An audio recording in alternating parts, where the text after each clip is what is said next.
Hi there, I'm Philip Eidson, the founder of Art of Procurement. And at Art of Procurement, we help procurement professionals like you plan and deliver change with confidence. Whether it's through the mapping and prioritization of your change journey, securing the subject matter expertise that you need to help you along the way, or assisting you and your team to take action on what they learn, and what's really important is on also what they already know.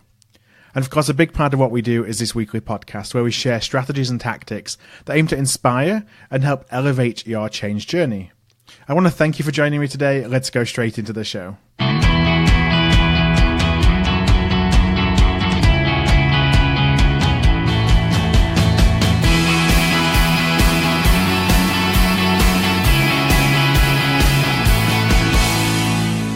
Hi there everybody, and welcome to episode 235 of the Art of Procurement.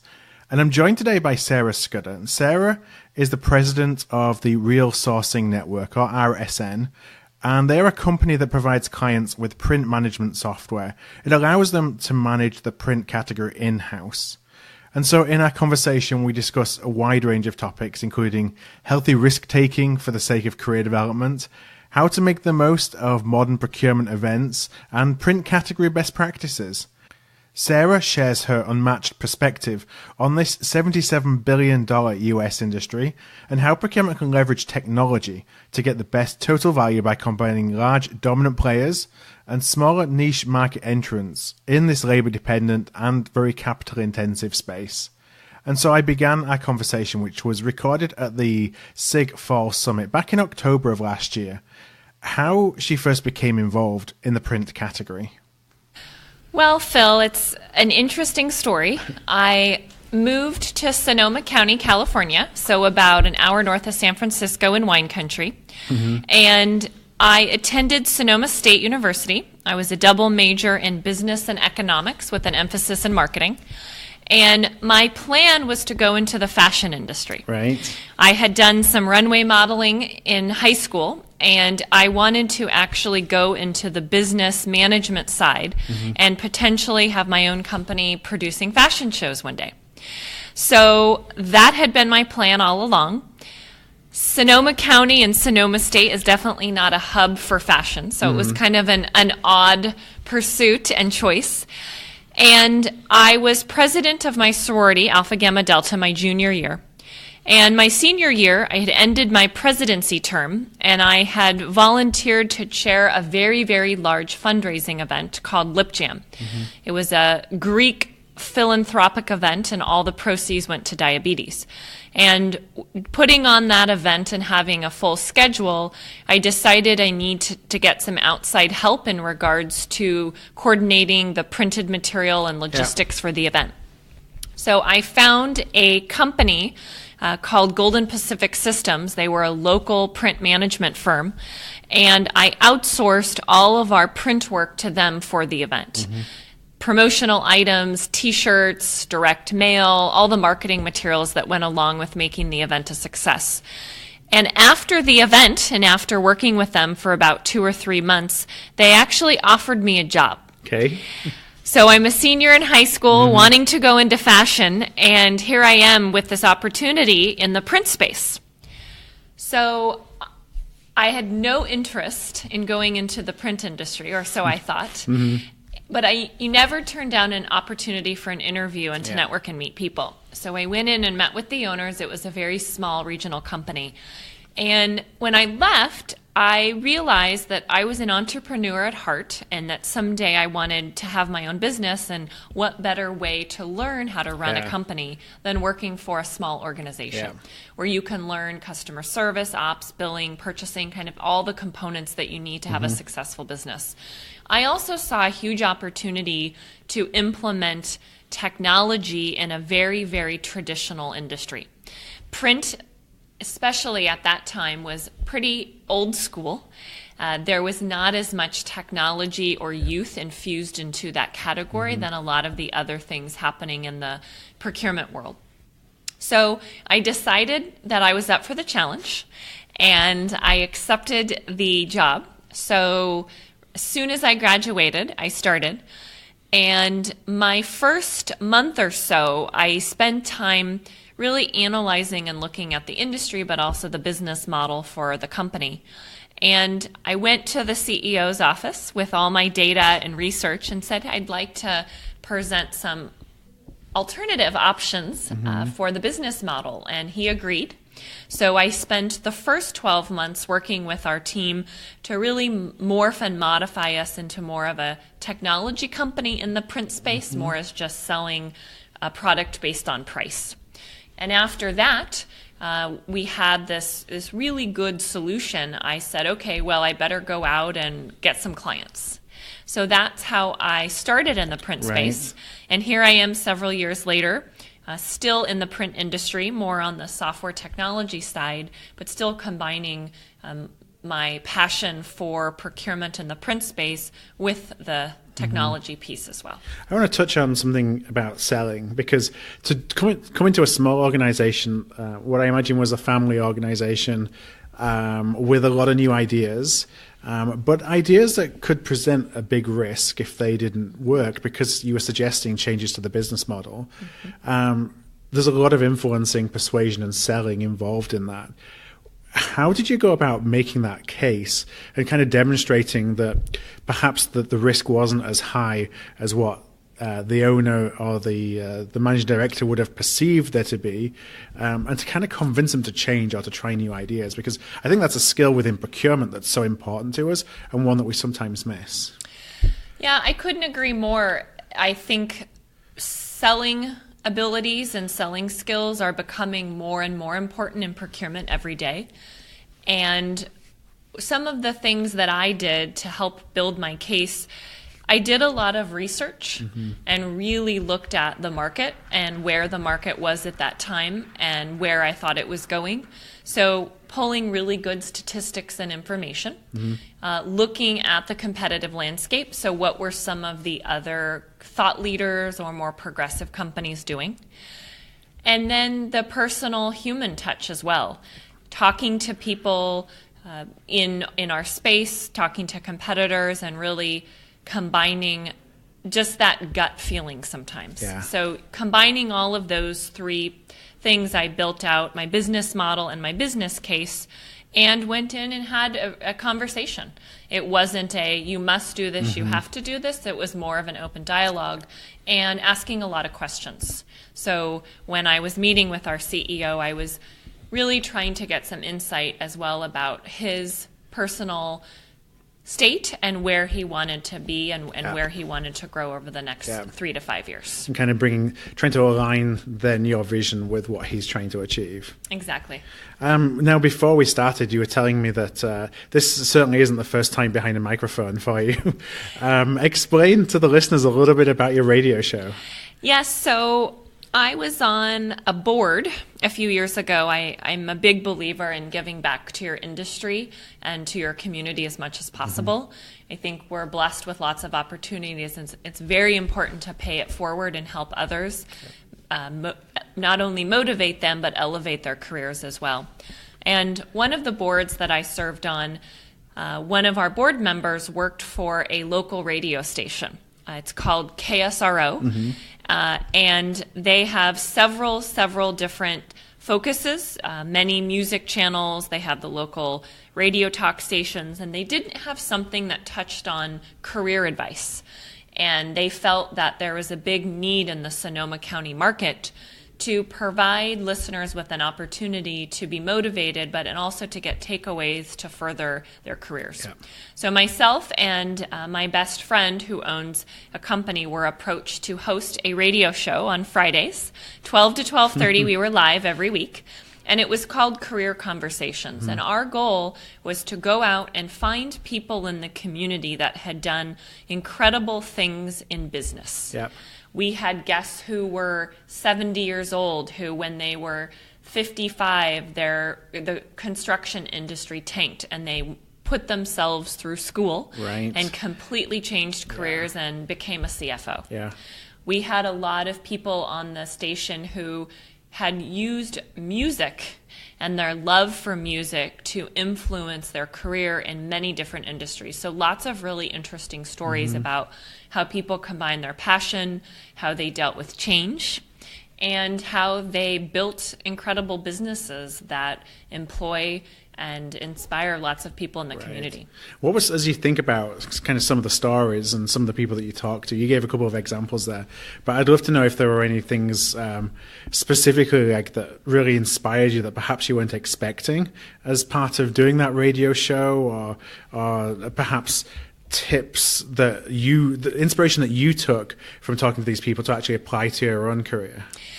Yeah, gosh, I think I learned more than the guests realized. Yeah. Two guests that stood out in particular. One of them is a really, really incredible CEO. He runs a company called Traditional Medicinals in my area, and he is someone who has this incredible skill to recruit people and give them the tools they need to excel, providing guidance when necessary, but giving them all the resources to build their own personas and their own personal brand at a larger company. And it was really interesting to hear his business model and philosophy and how he built a culture. Kind of encouraging entrepreneurs within a company. Correct. The other guest that really stood out was someone who had made a very, very substantial living in the music industry. And you typically hear that's not a place where there's a lot of opportunity to actually have a career. You hear musicians either struggling or having a gig on the side or just pursuing it as they can. And he had bounced around at record companies and was able to be smart enough to find opportunities that allowed him to pursue his passion at the same time. And I think a really important takeaway is whether it's procurement, whether it's sourcing, whether you're in finance, to find something that you love and incorporate that in what you do. And I think you will be happier, you'll be more productive, and I think you will do more for your company and more for yourself. Now, I want to touch on something that, if you follow Sarah on Twitter, on LinkedIn, as I do, we're connected across social media. You can't help but see that, you go to a lot of events, you meet a lot of people. I think that networking actually comes back to what you're talking about in careers and helping people grow careers. I just love your perspective on, why you invest so much time in networking and perhaps what works for you as you do that. Well, I have a new company, Real Sourcing Network. I saw a need in the market for a software solution in the print industry. And I think one of the best ways to build a meaningful brand is to make personal connections. Instead of trying to send emails or cold call, I think having face-to-face dialogue and being able to ask the right questions and figure out if your solution can benefit someone, I think is invaluable. And one of the best ways to do that, in my opinion, is either going to events or hosting your own. So one of the things that we've started doing, and we have a few strategic partners, is to put on our own events. So we hosted our last event in October, and it was an executive procurement roundtable. We had it in the evening, and we find really interesting people in procurement. We'll do panels, and it's a great way to bring people in the industry together to network and provide thought leadership. And I think that's really, really important. The other thing about going to conferences is I think it's important to stay current on the trends and what's happening in the industry. So I have learned so much from risk management to challenges with winning over stakeholders to how to integrate technology in a traditional organization. And those are things I probably wouldn't have learned as much about just by reading online. It becomes more real, doesn't it? And you talk about actually meeting people. At the end of the day, we sell to humans. Everything is human to human. It's not company to company. If people want to work with you, they'll find a way within their organization to work with you most of the time. Obviously sometimes there's constraints, but if you build those personal connections, and that's exactly the same, again, we talked before about selling procurement and the procurement and your own personal value proposition, not just procurement's value proposition, is about those personal relationships. And it's about helping people. Yeah. And you may meet someone today, and in 12 months, they might be in a new role. Yeah. There might have been a change within their organization, and you may be able to help them down the road, or they may have a friend or someone in their network that's looking for your solution. No, big believer in karma. In doing the things that, helping people in the ways that you would want to be helped and would appreciate being helped by others. And that ultimately we're all kind of in this community together. And that I'm a really strong believer in, and maybe it's naive, I don't really think about competition within an industry, for example. I think about what can we do to help the entire industry. So then if we're creating more demand for what everybody does within it, it actually helps everybody. I think the other thing that's really important is to find mentors or sponsors, people to really help you navigate, because the procurement industry, while it's very, very small in some sense, it can be scary, especially people that are new to the industry. I always like to go to conferences and talk to people that have very different backgrounds, whether it's finance or operations, and they're in procurement for the first time, and just learning about their challenges and struggles.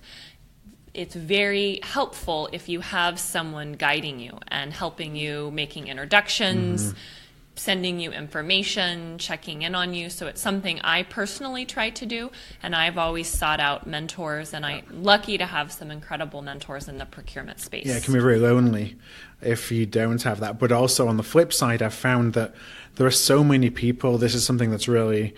I don't want to say surprised me, but just impressed me about the people that I work with through doing the podcast. So many people want to give back, like you said before. They actually want to make themselves available, where you may think that they have all this experience and they're on a pedestal and all these things. Well, at the end of the day, people just like helping people. And I think the important takeaway is you just have to ask. Right. What's the worst that someone can say? No. Right. And if it's a no, you move on. Yeah. But when you ask enough, I think you'll find people that are definitely willing to help. Well, I want to segue a little bit into the print category itself. So let's start with some basics. This may seem overly simplistic, but there'll also be some folks who are listening who have never experienced the print category.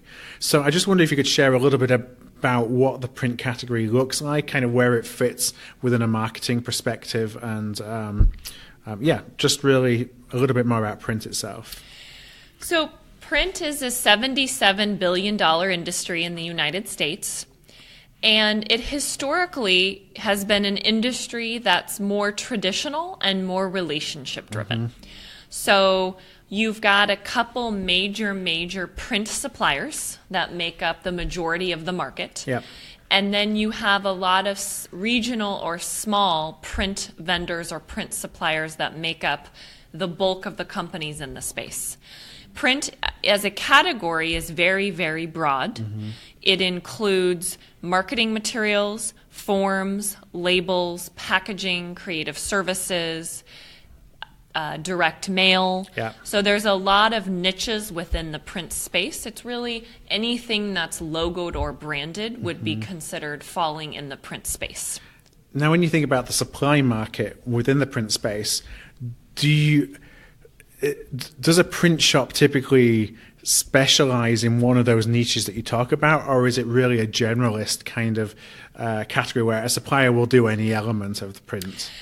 Yeah, so I would say the answer is both. Yeah. So in the more traditional paper print, there are more generalist suppliers. They have varying types of equipment, and they'll run a lot of materials, whether it's forms or marketing driven.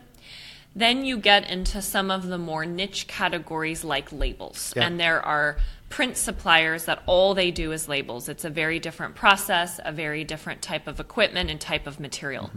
There are companies that specialize solely in apparel. There's another large grouping of suppliers that specialize in promo. Yeah.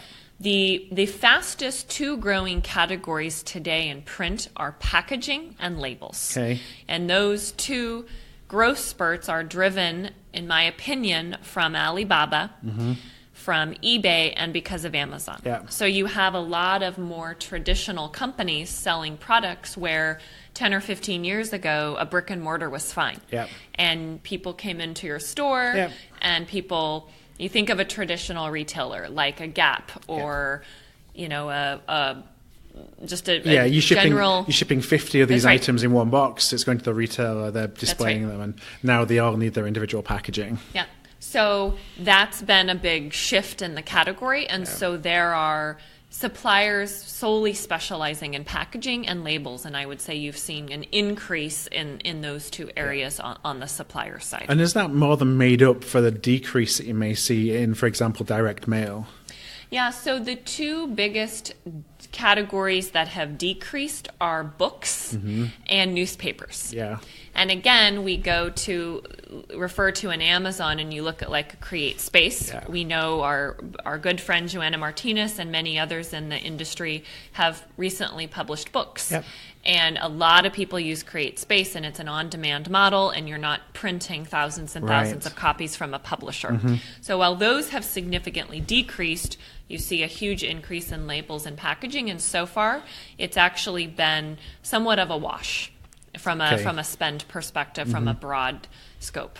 Now, I imagine it's a pretty capital-intensive business because there's a lot of equipment that a supplier has to invest in to actually be able to do the printing, and therefore they're really reliant on getting volumes to fill up that space, that capacity. Yeah, so absolutely. Printing equipment is very expensive, and it is labor-intensive. So you've got to run a staff sometimes 24 hours a day, 7 days a week, depending on the job and volume. And the challenge is you have this somewhat fixed expense as your work ebbs and flows. Yeah. So it's definitely a cash flow and revenue challenge for print suppliers. There is kind of two types of print. There's the offset, which is the much more traditional print. That's what we know from 100 plus years ago. Right. And then we have the digital print. And digital has made a huge, huge push in the last 5 years. I would say many of the companies now in the space, in the procurement industry, have made a huge shift into digital. And I would say, we've seen companies where they've transitioned 90 to 95% of what they do to digital, which allows you to do something called on demand. Yeah. So you're no longer running inventory, sitting it in a warehouse, and then a year from now having to deal with paying for obsolete inventory and destroying it. So it's been a huge transformation in the industry, the shift to the whole print on demand piece. And I imagine there's a lot of suppliers are still playing catch up because they've invested in all this really expensive equipment that is based on print runs, and now you have newcomers into the market who can just go and buy printers and some computers, and there you go. I'm sure that it creates a lot of tension in the marketplace that you have these two different models and different kind of cost structures that support them. Yeah, and what that's done to the industry is there's been a huge, huge amount of acquisitions in the last 5 years. Right. So you have more traditional companies that have a ton of offset equipment who have been really struggling and don't know what to do with themselves, and it's expensive to make the transition to digital, so companies are selling. Yeah. So there's again a few major print suppliers who have done a significant amount of acquisitions, so they're really kind of dominating and taking over the market. Or you get people who are retiring and simply exiting out of the business altogether if the selling is not an option. Yeah. And then unfortunately, there's definitely been a number of businesses that have closed because they haven't been able to stay current and transition to the digital, and also the technology piece, being able to provide technology solutions that go along with the print. When I think about like an enterprise buyer of print services, we talked about the fulfillment. I see that a lot of this is about fulfillment. And it's not necessarily the business model, that they can buy into different business models, that in the back end it's fulfilled in different ways by these print shops, whether they're digital, whether they're offset. What are some of the delivery models that enterprise buyers have when they're actually looking to engage with print suppliers? Yeah, so there's a few models in the market. I would say some organizations choose to manage their print buying internally, meaning they have their own staff and team and resources. They want to keep it in-house and they want to do it themselves. You have some of them using more standard source-to-pay or procure-to-pay solutions, which are a challenge if you're dealing with more complex or detailed print, because those solutions aren't designed specifically for printed material. And so they would go and try and source by the job using those solutions? Correct. So I'm sourcing a new rollout with different marketing materials, and I would log into the tool and try to send an RFP out just for that one job. Correct. Correct. Then you have another business model where organizations are outsourcing print procurement altogether. So people are saying, we don't want to use our team and resources for this category.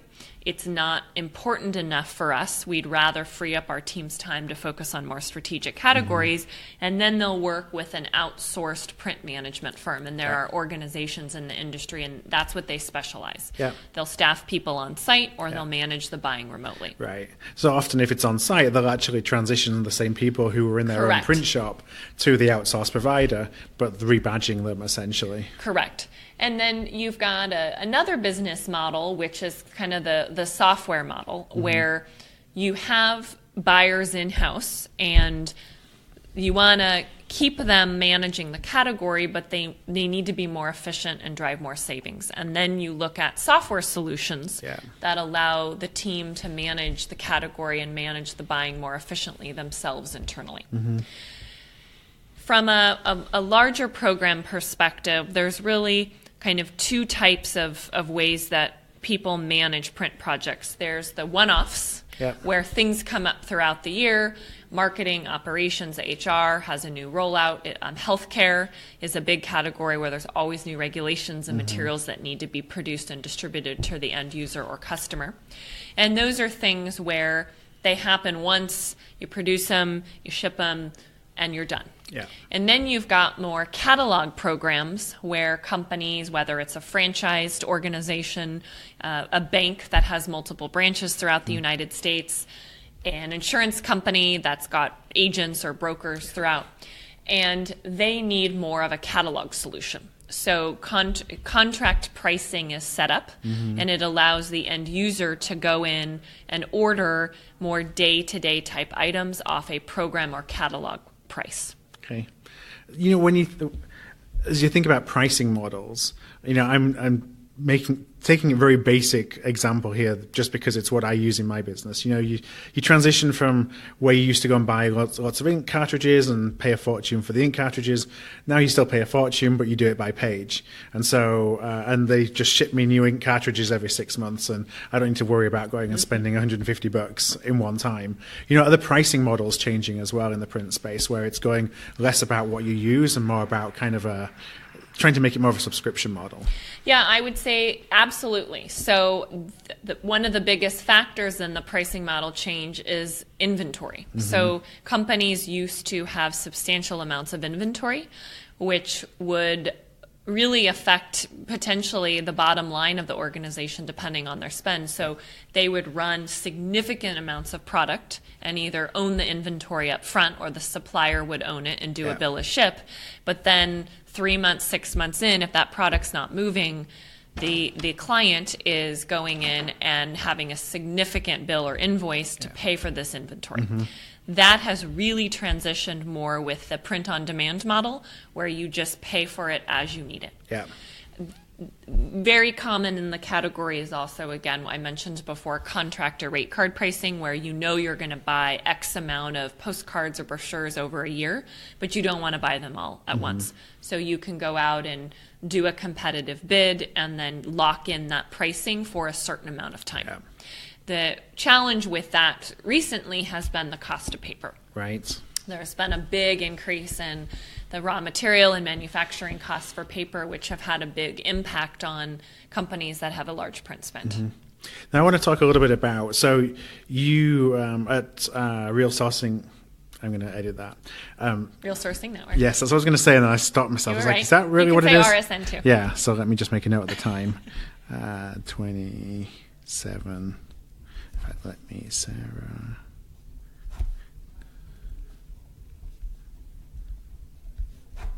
Because what I want to do is I want to talk a little bit about your model. Okay. And kind of what some of the drivers were behind the model that you chose. So I want to transition a little bit and talk about, when we talk about options for how to engage with print suppliers, there's, from a procurement perspective, there's always a model where you can do it yourself, you can outsource a lot of the responsibility. And, that's an industry that I've been heavily involved in from a more general perspective in procurement over the last few years. At RSN, I know you focused a lot more on the software side, so using software to help enable essentially supplier selection. I just wonder if you could talk a little bit about, one, what that looks like, and two, why was that an area where you felt there was an opportunity for you to be able to help procurement professionals? Yeah, so I've always been a big believer in technology. Mm-hmm. I think technology alone doesn't drive transformation, but using technology is important in driving and implementing transformation at a company. So given that and my background in the print space, I decided I really wanted to combine the two and come up with an innovative solution for companies. So my background, I was at an outsourced print management firm, so organizations that spent a pretty substantial amount of money on print would outsource the print buying to us, and we would do it for them. Right. So we would either staff buyers on site or we would have buyers manage it remotely. And in that process, I saw a need for a software solution that organizations could use themselves. Mm-hmm. Not every organization is big enough, has a big enough spend to outsource the print category. And not all companies are open to it for whatever reason, whether it's compliance, whether it's culture, whether it's the business model of the executive team. It's not always an option. But print is such a decentralized category in many organizations, and it's often a challenge category because it's driven by marketing. Yeah. And marketing is not always open to working with procurement. It can sometimes be a really big challenge. And so I saw a need to develop a software solution that allowed procurement to get a win and centralize the category and make it easier and more efficient for the team internally, but also appeal to marketing and win over stakeholders. So kind of combining all those worlds, we built and introduced recently a software to the market that allows people to do that. And what the business model is, it's a monthly subscription based on the number of users, and an organization loads all their own print suppliers. So one of the challenges in working with marketing is print is a very relationship-driven category. Yep. People have very, very long-standing relationships with their printers, oftentimes local. If you look at the landscape of companies that buy a lot of print, many times it's local print suppliers that they've worked with for 5, 10, 15, 20 years. You have hundreds of these suppliers across at least a large enterprise with a lot of different offices around the world. Yes.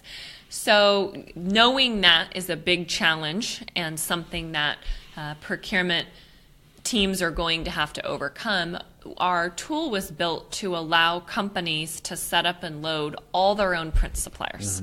So whether someone has 2, 5, 10, 1,000, they load them all into the tool. And part of that process is loading all the equipment that the suppliers have. So really understanding what they're doing in-house versus what they're outsourcing themselves. And then the tool allows a buyer within an organization to log in, and anytime they need something new produced, whether it's a new marketing item, a new form, a brochure, a direct mail piece, they build out the job or the project, and then the tool automates a 5-bid process on every job. So it takes the company's supplier base and matches the specs from the job with the equipment that the suppliers have, and helps them identify through technology, which are best through suited knowing what for the best that work. configuration of Correct. Size of printer or size of organization or whatever it may be is optimized for the actual print job that they want. Correct. And then the software allows the buyer to make modifications before the final bid requests go out. So they may have a job where they want 10 bids. Our tool automates 5, but they may want more. It allows them to do that. Then it sends out a notice to the suppliers. They log into the tool, input their pricing, and then the buyer selects the bid, and then it continues on with the production process. The 3 things that were important to us to provide to clients is tracking and managing local spend, tracking and managing sustainable spend, and diversity spend. Those 3 categories are not often tracked for print because there hasn't necessarily been an easy way to do that. Right. As not just print, it's the same for all categories. It's been very hard. I once had responsibility in an organization to track diverse spend, for example, and it was just like pulling a number out of a hat. Yeah, I mean, sometimes it's so manual. It's writing it on paper, it's putting things in a spreadsheet, and that's just extra work, and it's a manual process. Right. So we allow organizations to really include print in any of these larger classifications in a very simple and seamless way. Some of our clients are in very regulated industries, and they need to spend a certain amount with local suppliers. And they need to be able to report it to the government. And they need to be able to report the back. company that I was in, we had to report to the government because we'd taken TARP money. So this was 10 years ago. We had no way of actually understanding where our spend was. Yeah. The sustainable spend, we haven't seen as big of a demand yet in the print category. Our tool is global, so we have a pretty large user base in Australia and the UK. And we've seen in the UK, sustainable spend is huge. Right. It's like a mandate, and it's part of their process. So we're hoping it's interesting, like how the political element of climate change affects the way that the importance of sustainability in organizations in certain locations. Hence why we're still playing catch up in the US, I think. And we think we'll see a shift or a larger transition in the sustainable space in the next few years within the category. And then diversity spend, our tool tracks and manages union, veteran, female, and minority. We're looking to expand that and add some more categories as well. And that's really hit or miss. Some of the larger Fortune 1000 companies, it's a requirement or mandate, and that's more important. We're seeing some smaller organizations putting that on the roadmap as maybe 6 or 12 months out. So we think it's important to offer that as an option if a company does want to start tracking and managing that. Yeah, and it's also geographic again. On the flip side of the sustainability in the US, that's very important. In other locations, that kind of information isn't tracked with as much interest. And then I would say the other kind of important piece of the software and tool is data. Where we go to lots of conferences and events, and it's just such a huge topic. And print is a very, very decentralized category in many organizations. And one of the big challenges is people don't know where to start. They have all the different departments doing their own thing, and they don't even know who the suppliers are or what the spend is. And what they're buying. We talked about the niches before. There's no real way of understanding whether you're buying a particular niche from a particular supplier. So, other than going to AP and saying, run a report looking at the invoices. And looking at the invoices, there's really not an easy way oftentimes for organizations to really understand what their spend is.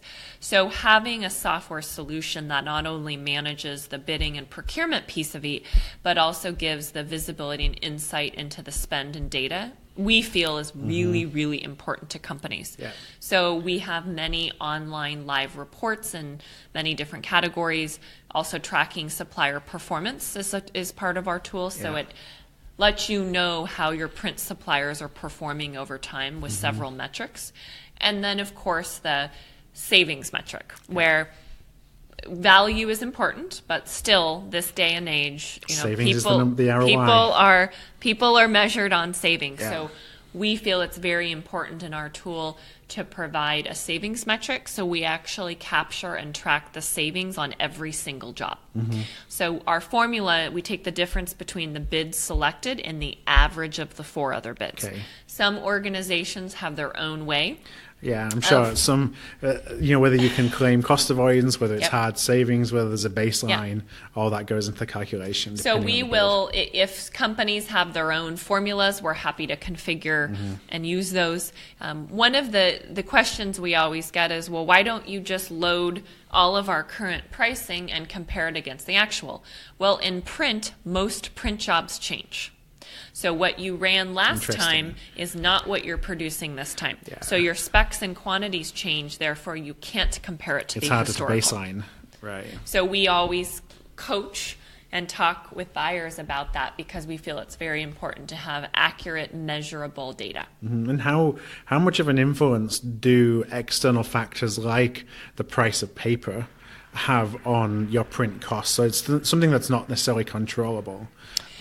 Yeah, I would say the paper is the biggest factor in print cost. Yeah. So right now, it's a huge challenge because there's been a significant increase in paper cost. I want to talk a little bit about the kind of you had before. You talked about when you started your career, it was more an outsourced model that's more people oriented. We've talked about technology and using software to kind of automate some of that process. Yeah. What's the balance between technology and the human element in terms of managing your print spend? So it's a huge factor. It's a huge element. Marketing teams are very used to working with someone, being able to send an email, pick up a phone, have someone come into the office. So it's a very important balance of implementing and using software, but also having that personal touch and connection. And a big challenge we always hear from marketing is, they already know all my information. They know what type of paper we want, or how are we going to innovate? How are we going to know what the new equipment is, what the new paper stocks are? So it's very important to have a combination. You can't just say, here's a software solution and just run with it. You have to have a people component as well. Right. I want to finish up because I know that we're coming against time to actually talk about something that's pretty refreshing to me, and it's the fact that you're actually creating a magazine for procurement professionals. And I say it's refreshing because, back 15, 20 years ago, this is when I was in the UK, we'd always look forward every month, the magazine about procurement landing on our desks. It's something you could actually read. And of course, as everything becomes digitized, that all goes away, where there isn't something you can put in your hands and read like a magazine. So I was just really intrigued as to hear that you're actually going and creating a real magazine again. I was just wondering if you could share a little bit more about that. Yeah, we're really excited about it. So one of our beliefs at RSN is we want to provide thought leadership and really good content and information to people in procurement. And my dad is a writer. And so I've grown up around very creative people and people who like to write. So I've always used writing as a medium to market and to provide useful information. So our team got together and we launched a magazine called Procurespective. Okay. We have a really fun team of writers and editors and designers. And right now it's quarterly. So we are actually getting ready for our last edition for the year to go out. And it's an actual printed magazine, which I know is rare and hard to believe. But it actually physically mails. So we're sending it out to about 1,500 people today in the procurement space. And then we also just launched a newsletter. Okay. So we will send out the magazine, and then a few weeks later, we'll also send out a digital version with links to the articles. And one of the things we really try to do is use humor in our writing. So life is stressful, procurement is stressful, and I think it's really important to laugh at ourselves and have fun sometimes. So we find really interesting, kind of innovative people at all levels in procurement in an organization, whether it's someone's first month, whether they've been in the industry 5 years, whether they're a CPO. So all different types of organizations, different types of buyers, different types of personalities. And we do interviews and we ask kind of really fun, unique questions. And then we write articles, and we always try to have them themed. So we find that to be kind of fun and interesting as well. We've got a really cool design team that kind of plays on that. And then we always have an outside contributor. So Omer from the Smart Cube wrote a piece for us, and Jamie Crump, who's a consultant with a long background in diversity spend, she just wrote a piece for us as well.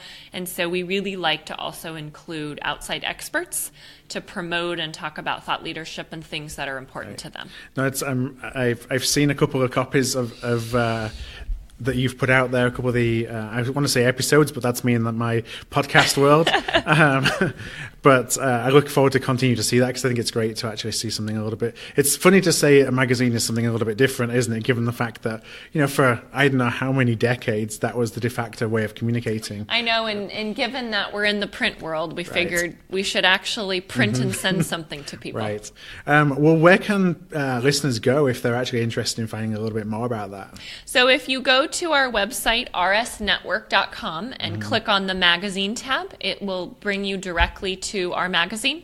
We post all of our current articles, and there's also a way to sign up if you'd like to either receive the newsletter or the physical copy as well. Okay, and if listeners are interested in connecting with you directly after the interview, where would be a good place for them to find you? LinkedIn. So shoot me a note. You can also get my cell phone and email off LinkedIn as well. And I'm a texter, an emailer, or on social media. All right. Well, I'm going to include links to your LinkedIn profile, but also to your website and to the magazine on our show notes today. Those are going to be at artofprocurement.com/RSN. That's artofprocurement.com/RSN. So, Sarah, just thank you very much for joining me today. Thank you, Phil. It was a pleasure. Thank you. Hi there. I want to thank you for tuning in to today's podcast. You can check out all of our back catalogue at artofprocurement.com/podcast, where you can also subscribe to our newsletter to make sure that you never miss an episode. And if you found value in today's show, I'd love if you would tell a peer, or perhaps go and rate and review by going to artofprocurement.com/review. Word of mouth really is the best way to help the podcast grow, and if you're able to do either one of those things, I would truly appreciate it.